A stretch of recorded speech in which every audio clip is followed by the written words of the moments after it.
Pues nada, bienvenidos a la 14ª edición del Congreso de SEMES de Urgencias de la Comunidad Valenciana.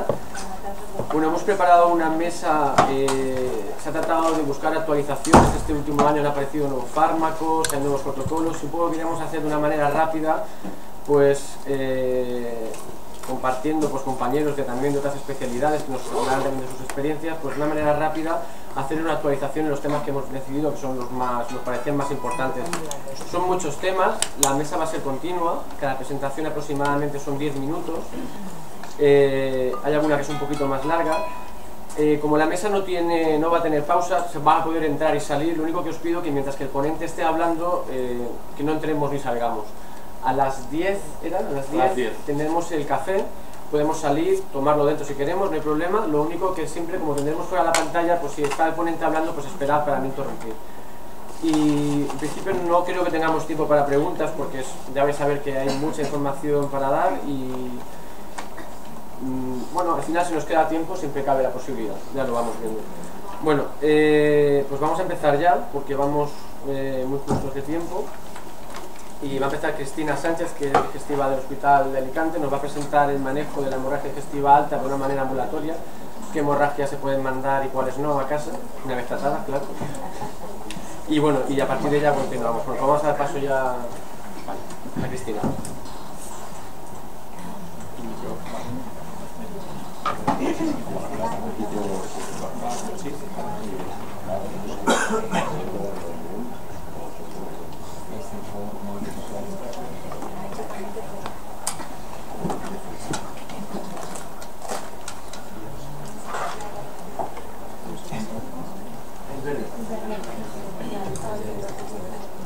Buenos días.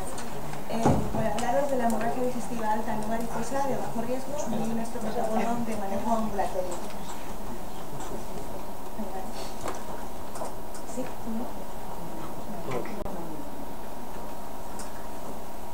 La hemorragia digestiva alta no varicosa es una causa muy frecuente de ingreso hospitalario. En el Reino Unido está estimada una incidencia entre 103 y 172 casos por cada 100.000 adultos al año, y en un estudio de 2008 realizado en Granada estimaron una incidencia de 66 hemorragias por cada 100.000 habitantes al año. La causa más frecuente, como es por todos conocido, es la úlcera péptica. No es lo mismo encontrarnos una úlcera péptica como esta, con disciplina y sin signos de riesgo, que una como esta, con vasos visibles, firmas recientes de sangrado. La actitud va a ser muy diferente.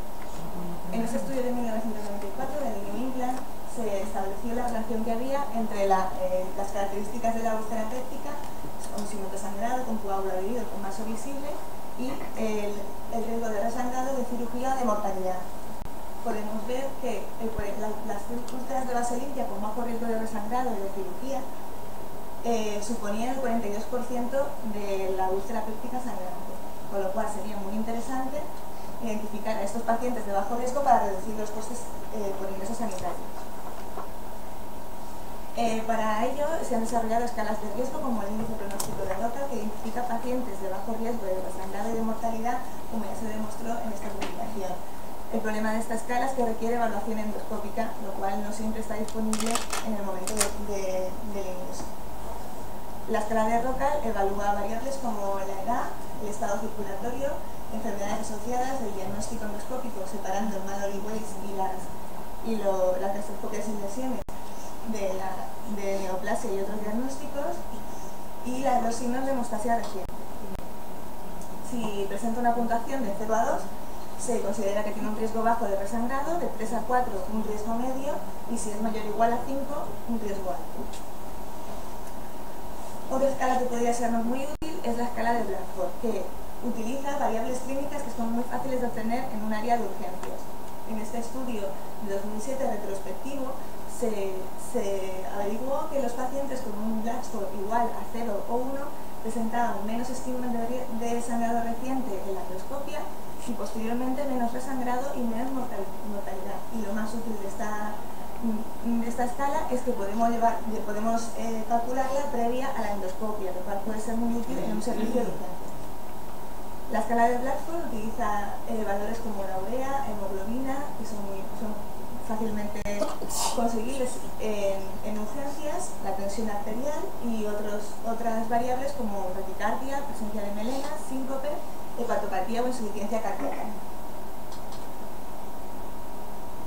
Si presenta una puntuación menor o igual a 3 será un riesgo bajo, una puntuación entre 4 y 6 un riesgo medio y una puntuación mayor de 6 estaremos ante una hemorragia de alto riesgo.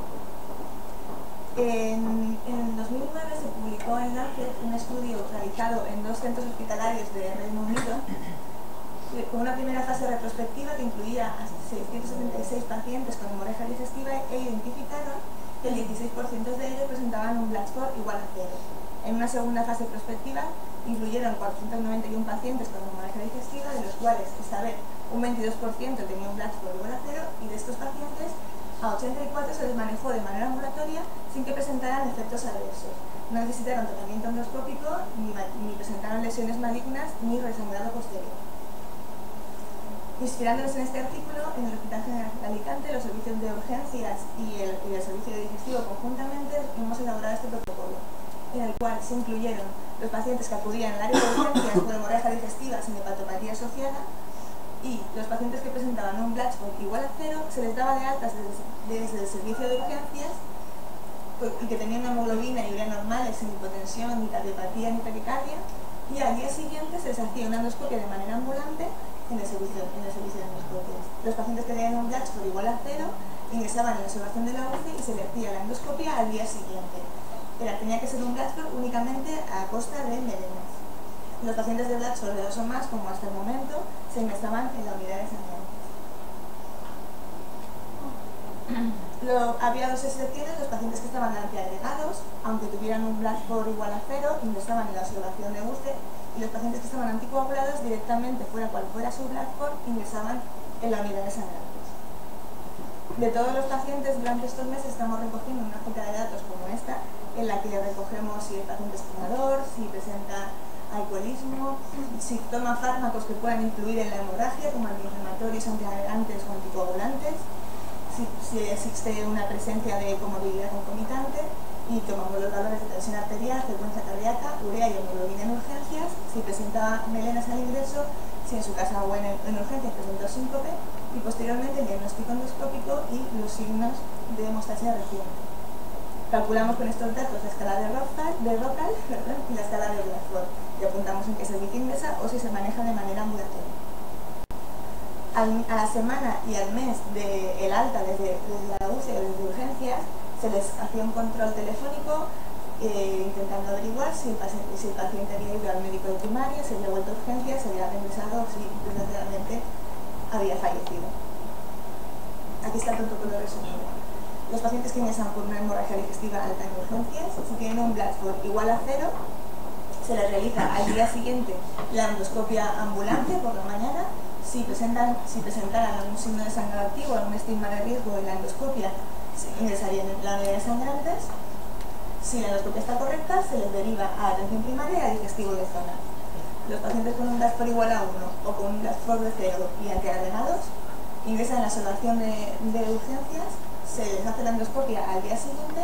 Si la endoscopia presenta cualquier signo de riesgo, ingresan en sangrantes. Si la endoscopia está correcta, se les da de alta el mismo día de la endoscopia una vez haya tolerado y se les deriva otra vez a atención primaria y digestivo de zona. Los pacientes con black score mayores o anticoagulados ingresan en la unidad de sangrantes. Y a todos los pacientes manejados de manera ambulatoria se les hace un control telefónico a la semana y en un mes. Estos son los resultados del primer trimestre de instauración del protocolo en el Hospital de Alicante, que empezó de marzo a mayo de 2015.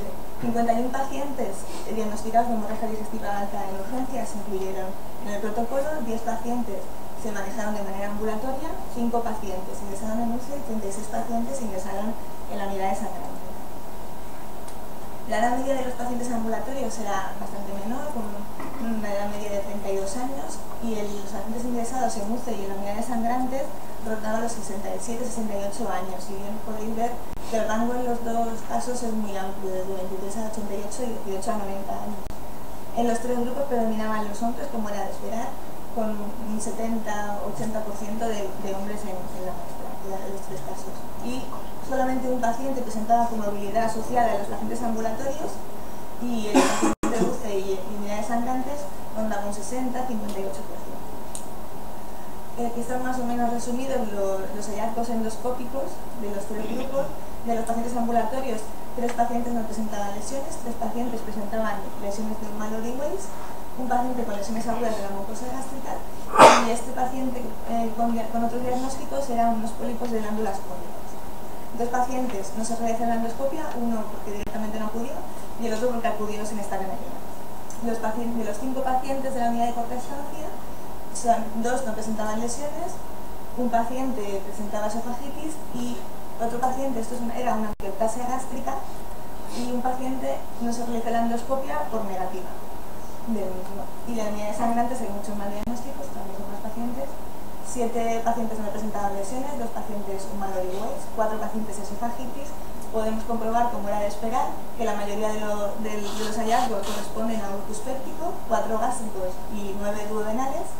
Había un paciente con lesiones agudas de la mucosa gástrica, se identificaron 3 neoplasias, que los otros grupos no se habían identificado ninguna, y en otros diagnósticos se incluían una angioplasia gástrica, una sangrado postpolipectomía y una lesión de Diel-Lacroix. Y eran 2 angioplasias gástricas. Y 2 pacientes no se realizan la endoscopia o por negativa del paciente o porque estaban en mal estado general. En cuanto a los signos de hemostasia reciente, ninguno de los pacientes ambulantes ni ninguno de los pacientes ingresados en UCE presentaron signos de hemostasia reciente, mientras que sí que los presentaron el 41% de los pacientes ingresados en sangrantes. En cuanto a la escala de Rocan, que predice riesgo de resangrado, tenían el 100% de los pacientes de manejo ambulante tenían un riesgo bajo de resangrado. Un 50% de los pacientes de la UCE, que son 2 pacientes, porque solo 4 se realizaron la endoscopia, un paciente riesgo medio y un paciente riesgo alto. El paciente que tenía riesgo alto no era debido a los hallazgos de la endoscopia, sino a la comorbilidad, que tenía una cardiopatía isquémica, y a su edad, que tenía 88 años. Y los pacientes desangrantes se distribuyen más o menos uniformemente, con más pacientes en el grupo de riesgo alto.